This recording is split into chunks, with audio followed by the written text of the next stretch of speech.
안녕하세요. 전에 사대주의 얘기하다가 좀 덜 얘기한 것 같아갖고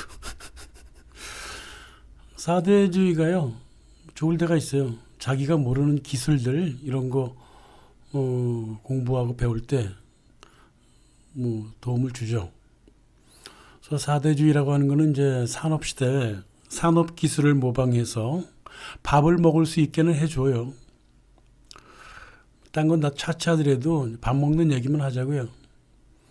하지만 이제 지금처럼 탈산업적이고 지식 기반적이고 창의성이 필요한 때, 이 정보 시대에 남의 말만 그대로 따르는 이 사대주의는 자기의 삶을 지배하는 그 권력자들한테 삶뿐만이 아니라 목숨을 바치게 한단 말입니다. 백신처럼. 그러니까 정부마저 지금 누구 밑에 꼭두각시인 현재인데 좀 누구 좋으라고 백신 설레발을 치는지는 알 수가 없어요. 다수가 망하는 좋은 예가 말이에요. 권력의 말만 따르면서 줏대 없는 삶을 산다는 건데 일본이 아주 좋은 예를 보여주고 있어요. 일본은 말이에요. 1860년 처음으로 그 사무라이들이 미국 공부하겠다고, 뭐 공부라기보다는 이제 통상조약 해결보겠다고 77명을 끌고 사절단에 갔을 때 그 칼 2개 차고 있었거든요. 뭐 어떤 사람은 사무라이복을 입고 어떤 사람은 약간 양복 스타일로 입긴 입었지만 둘 칼 차고 다니는 건 똑같았어. 솔직히 저 때는 어리숙한 모방에 젖어 있었고 어리숙한 그 상태였기 때문에 차라리 전통이 지켜졌고 줏대가 있었죠. 저 때는 차라리 뭐 양복 입고 뭐 집신을 신어도 뭐 줏대가 있는 거예요. 물질적인 건 뭐 자기가 사용하겠다는데 뭐 어때? 하지만 칼을 2개 찬다는 거는 사무라이의 그 수백 년의 전통을 지키겠다는 거잖아요. 자기도 모르게 신체화된 거잖아요. 차라리 저 때는 낫다 이 말이에요. 그러니까 여기까지는 일본적이다 그 말이죠. 문제가 언제 이제 시작되냐면 1871년 옷을 깡그리 갈아입고 미국을 시작해서 영국, 프랑스, 벨기에, 스웨덴, 이탈리아, 오스트리아, 스위스를 견학하던 일본 사절단 공무원 40명, 학생 40명. 이 사람들은 정말 진지했습니다. 그러니까 진지한 게 오히려 탈이죠. 이 사람들이 이 유럽하고 미국을 한 바퀴 빙글 돌면서 이 가슴속에 가졌던 마음이 뭐냐면 서구를 철저하게 모방하자였어요. 입으로는 뭐라고 얘기했냐면 서구를 따라잡자라고 얘기했죠. 항상 입으로는 그렇게 얘기하죠.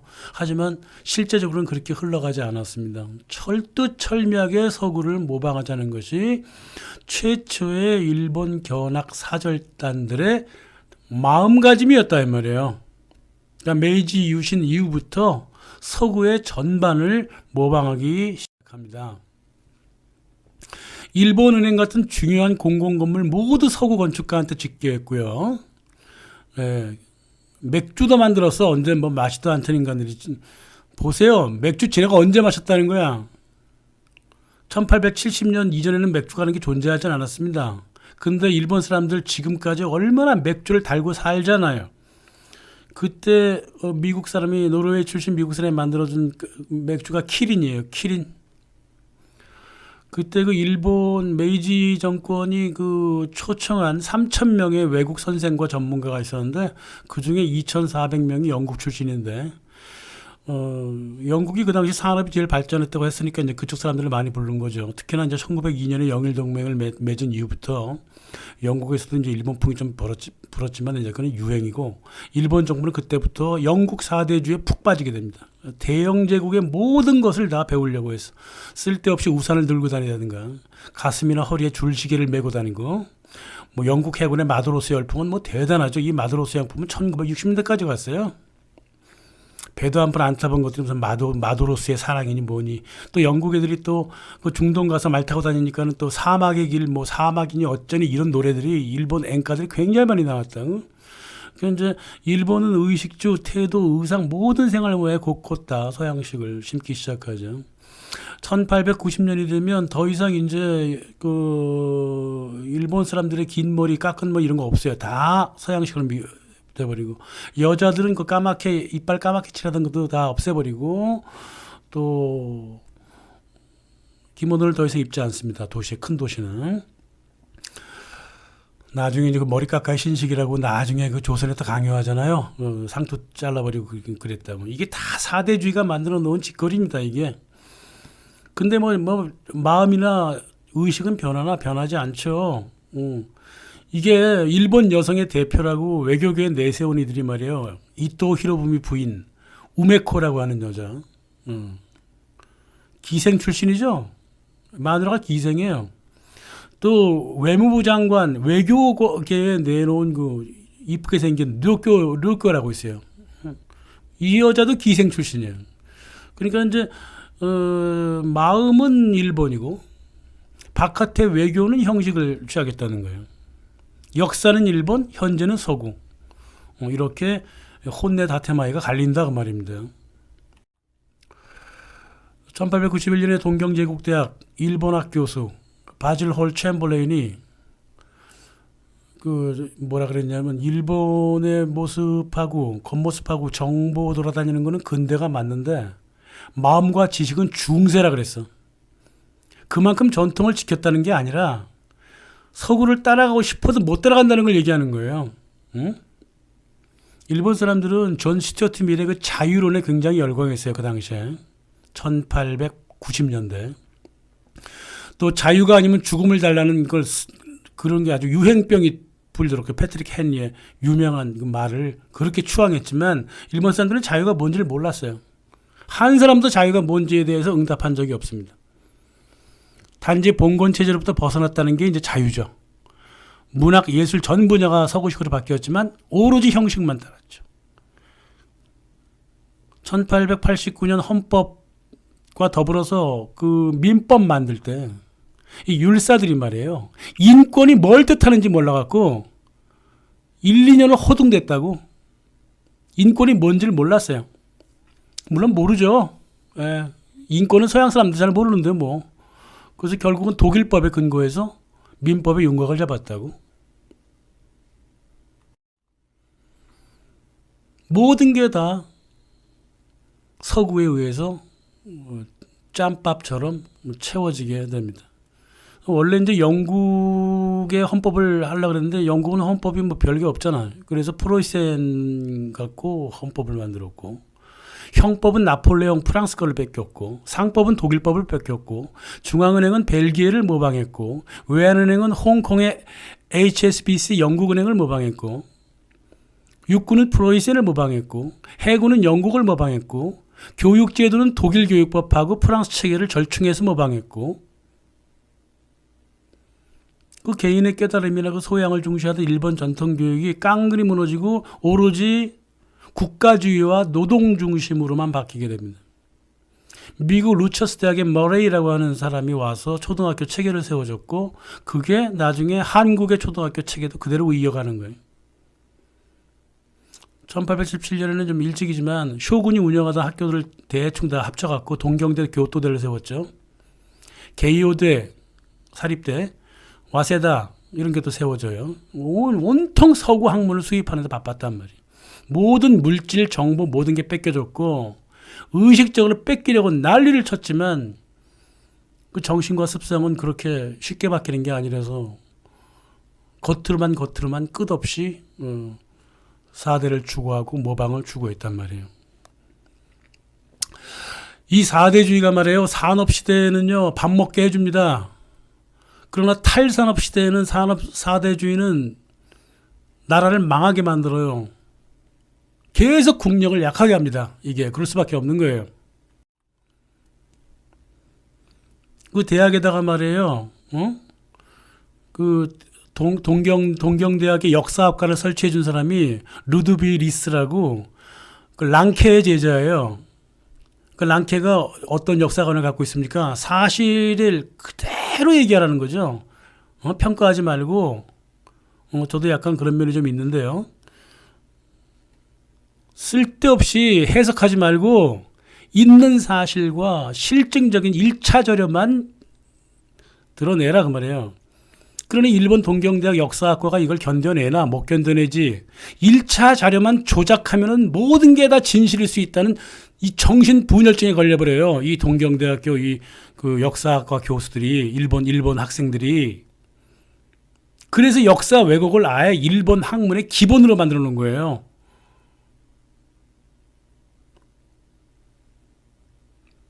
그거를 전후에 6.25 전쟁 끝나고 서울대학교가 그대로 갖고 왔죠. 1차 자료를 조작하고 싶으면 함부로 해석하지 말고 1차 자료를 조작하면 된다는 거야. 그게 일본 역사학과의 습관입니다, 이게.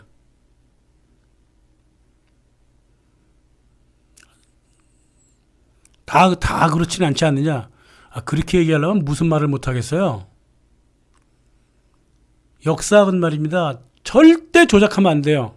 해석은 자유롭게 할 수 있겠지만 1차 자료를 조작한다? 이거는 아닙니다. 역사학계에서는 사형감이에요. 근데 그 짓을 끊임없이 해댔다고. 일본의 역사학과들이. 또 일본인들이 배운 근대화란 게 그런 겉모습뿐만이 아니라 투쟁, 경쟁, 타자를 침략하는 거, 또 예방 보호 전쟁 같은 거. 영국이 가르쳐준 걸 그대로 또 따라갔어. 타국을 침략하는 게 근대화인 줄 알았단 말이에요. 예? 당시 유행하던 그 다윈주의라든가 제국주의의 그 양육강식의 그 더러운 의식도 같이 모방해갖고 후쿠자와 유키치 같은 경우는 혼자 멋대로 상상을 하죠. 예? 각을 잡고 교율을 지키며 형식을 중시하는 서구인들이 문명의 모델이라고 얘기했어. 그러니까 그 당시 일본 사람들이 이 사람을 얼마나 좋아했는데. 그러니까 줄즈 베른의 그 80일간의 세계 일주도 여행기로 보지 않고 제국주의 상징으로 봤다고? 내가 지금 막 얘기하는 게 아니에요. 자료 다 풀어놓으면 한 2시간은 얘기해야 돼요. 짧게 끝내려니까 지금 넘어가는 겁니다. 얼마나 서구를 모방했냐면 1860, 70년대부터 아주 못된 버릇이 있잖아. 인간동물원이라고요. 흑인이라든가 그 멜라네시아 사람들을 울타리에 가둬놓고 동물처럼 구경하게 시켰다고 얘네들이 서양 애들이 그걸 그대로 이놈들이 복사를 했어. 그래서 1903년에 인간동물원을 기획해가지고 아이누 5명, 대만인 4명, 조선인 2명, 청나라 3명, 인도 3명 우리에 넣어서 전시를 했다고 이놈의 새끼들이. 전시 첫날 청나라하고 조선이 이제 항의를 했다고. 항의를 하니까 멤버에서 빼버렸어. 이 정신 상태가 이게 보통 사대주의 갖고 되지 않는 거예요, 이게. 인간 동물원도 서양이 한다고 그대로 따라간 거야. 그래서 그 당시도 사회 유기체론이 되게 유행했거든. 근데 일본 사람들은 사회의 조직들이 인간의 신체의 각 장기가 서로 좋아하는 것처럼 그 움직인다. 이런 사회 유기체론을 어떻게 해석했냐면 인간의 뇌가 있고 그 뇌가 인간의 신체 전체를 다 조화시키기 때문에 전체주의가 바로 사회 유기체론이다. 이런 개소리를 했단 말이에요. 일본 사람들이. 해석 참 대단하게 합니다. 그래서 이 허버트 스펜서가 얼마나 화가 났을 거야. 허버트 스펜서는 사회 조직들이 자율적으로 좋아하고 개인의 자유가 서로한테 해를 끼치지 않고 서로 자율적으로 조화될 수 있다라고 얘기를 한 것이 이 사람의 사회 유기체론인데 그걸 갖다가 전체주의로 해석해버렸다고. 오죽했으면 1892년 일본 메이지 헌법을 기초한 그 켄타로 가네코 켄타로가 하는 사람한테 편지를 보내갖고 막 항의를 했어요. 그러니까 무작정 남의 걸 형식으로만 받아들이니까 어떻게 손볼지 몰라서 쩔쩔맨다고. 응? 이제 자기네가 이제 겉으로 최소한 이제 서구 제국주의자들처럼 좀 자라났다고 하는 1919년에는 또 무슨 짓을 했냐면 국제연맹에다가 인종차별 금지법을 제안합니다. 근데 그 내용이 뭐냐면 일본인들을 동양인으로 보지 말아달라는 거야. 이런 개 같은 소리를 했습니다. 이거를 연맹이 봐줘? 안 봐주지? 부결시켜버렸죠. 이렇게 살아가면 이렇게 줏대 없이 아무렇게나 살아가면 아무 일도 못하는 거예요. 시키는 돼지밖에는 안 됩니다. 사자를 모방하는 동물은 사자가 아니라 원숭이일 뿐인데 일본이 바로 원숭이처럼 살아갔다고. 원숭이인데 자기가 사자인 줄 알아. 그래서 자기 자각 없이 남의 모습으로만 일본 근대화를 만들었다는 점에서 일본의 근대화가 이게 뼈와 살이 아니라 말로만 만들어진 껍데기라는 거.